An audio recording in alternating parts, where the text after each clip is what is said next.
আসসালামু আলাইকুম প্রিয় শিক্ষার্থী। আজকের এই পর্বে আমরা সংক্ষিপ্ত প্রশ্ন উত্তর নিয়ে আলোচনা করব। তো আমরা প্রথম সংক্ষিপ্ত প্রশ্ন উত্তরটা দেখি যে বলতেছে গণতন্ত্রের ধারণা তুমি কিভাবে ব্যাখ্যা করবে? এক নম্বর বলতেছে কি গণতন্ত্রের ধারণা তুমি কিভাবে ব্যাখ্যা করবে? দেখো উত্তর হচ্ছে কি গণতন্ত্র হচ্ছে এমন একটি শাসন ব্যবস্থা যেখানে রাষ্ট্র ক্ষমতার মূল উৎস হচ্ছে কি জনগণ। তাহলে কি সকল ক্ষমতার উৎস হচ্ছে কি জনগণ। দেখো এরপর বলতেছে যে বর্তমান বিশ্বের সবচেয়ে গ্রহণযোগ্য এবং জনপ্রিয় সরকার ব্যবস্থা হিসেবে কি স্বীকৃত। তো আমরা জানি যে গণতন্ত্র হচ্ছে কি বর্তমান বিশ্বের সবচেয়ে গ্রহণযোগ্য এবং কি জনপ্রিয় সরকার ব্যবস্থা হিসেবে কি স্বীকৃত আছে।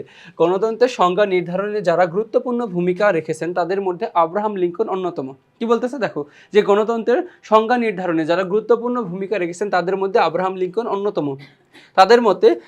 তাদের মতের সঙ্গে একমত হয়ে বলা যায় যে গণতন্ত্র হলো এমন এক সরকার ব্যবস্থা যা জনগণের দ্বারা নির্বাচিত। কি আমরা জানি যে একজন প্রতিনিধি জনগণের দ্বারা নির্বাচিত, জনগণের কল্যাণে পরিচিত। দেখো জনগণের কল্যাণে পরিচিত হবে এবং যার প্রকৃত মালিক হচ্ছে কি জনগণ নিজেই। যার প্রকৃত মালিক হচ্ছে কি জনগণ নিজেই।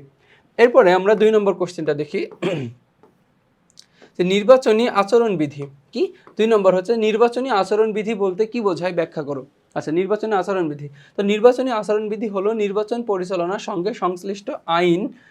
দেখো কি বলতেছে যে নির্বাচনী আচরণবিধি হচ্ছে কি নির্বাচন পরিচালনার সঙ্গে সংশ্লিষ্ট বিভিন্ন আইন, নীতিমালা এবং বিধানসমূহ সমষ্টি যা সংশ্লিষ্ট আইন, ব্যক্তি এবং পক্ষের জন্য কি বাধ্যতামূলক।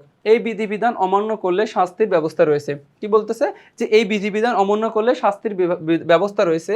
আর এই আচরণবিধি প্রণয়ন এবং বাস্তবায়নের দায়িত্ব পালন করে বাংলাদেশের কি নির্বাচন কমিশন। তো দেখো এই নির্বাচনের যত কি যে নির্বাচনী আচরণবিধি আছে সকল মানে কি এই নির্বাচনী আচরণবিধির দায়িত্ব পালন করে বাংলাদেশের কি নির্বাচন কমিশন। আচ্ছা, এরপরে বলতেছে যে প্রত্যক্ষ গণতন্ত্র বলতে কি বোঝায়। আচ্ছা, প্রত্যক্ষ গণতন্ত্র হচ্ছে কি যে শাসন ব্যবস্থায় জনগণ সরাসরি রাষ্ট্র পরিচালনায় অংশ নেওয়ার সুযোগ লাভ করে তাকে প্রত্যক্ষ গণতন্ত্র বলে। দেখো যে সরাসরি রাষ্ট্র পরিচালনায় কাজে অংশ নেওয়ার সুযোগ লাভ করে তাকে প্রত্যক্ষ গণতন্ত্র বলা হয়। এই ব্যবস্থায় নাগরিকরা সিদ্ধান্ত গ্রহণে প্রত্যক্ষ ভূমিকা পালন করে। কি নাগরিকরা সিদ্ধান্ত গ্রহণে প্রত্যক্ষ ভূমিকা কি করে পালন করে। প্রাচীন যুগে গ্রিসের ছোট ছোট নগর রাষ্ট্রে এ ধরনের গণতন্ত্রের প্রচলন ছিল। বর্তমানে সুইজারল্যান্ডের কিছু অঞ্চলে আংশিকভাবে প্রত্যক্ষ গণতন্ত্রের চর্চা এখনো কি বিদ্যমান। কিন্তু দেখো আধুনিক রাষ্ট্র আয়তনে বিশাল, কিন্তু প্রত্যক্ষ গণতন্ত্র এখানে কি যে চর্চা করার সুযোগ নেই। কারণ সবাই যদি কি জনগণ যদি সরাসরি রাষ্ট্র পরিচালনায় অংশগ্রহণ করে তাহলে কি একটা ঝামেলা হবে। তার জন্য কি যে এখন পরোক্ষ গণতন্ত্র বা প্রতিনিধিত্বমূলক গণতন্ত্র চলে। মানে কি একজন কি আমরা প্রতিনিধি নির্বাচন করে দেবো, সে হচ্ছে কি সেই নির্বাচন ব্যবস্থায় সে হচ্ছে কি সে সেই শাসন কার্যটা মানে কি পরিচালনা করবে। তো দেখো এর মাধ্যমে আমরা কি যে সংক্ষিপ্ত প্রশ্ন উত্তর নিয়ে আলোচনা শেষ করলাম। তো পরবর্তীতে তোমাদের সাথে আবার দেখা হবে। আসসালামু আলাইকুম।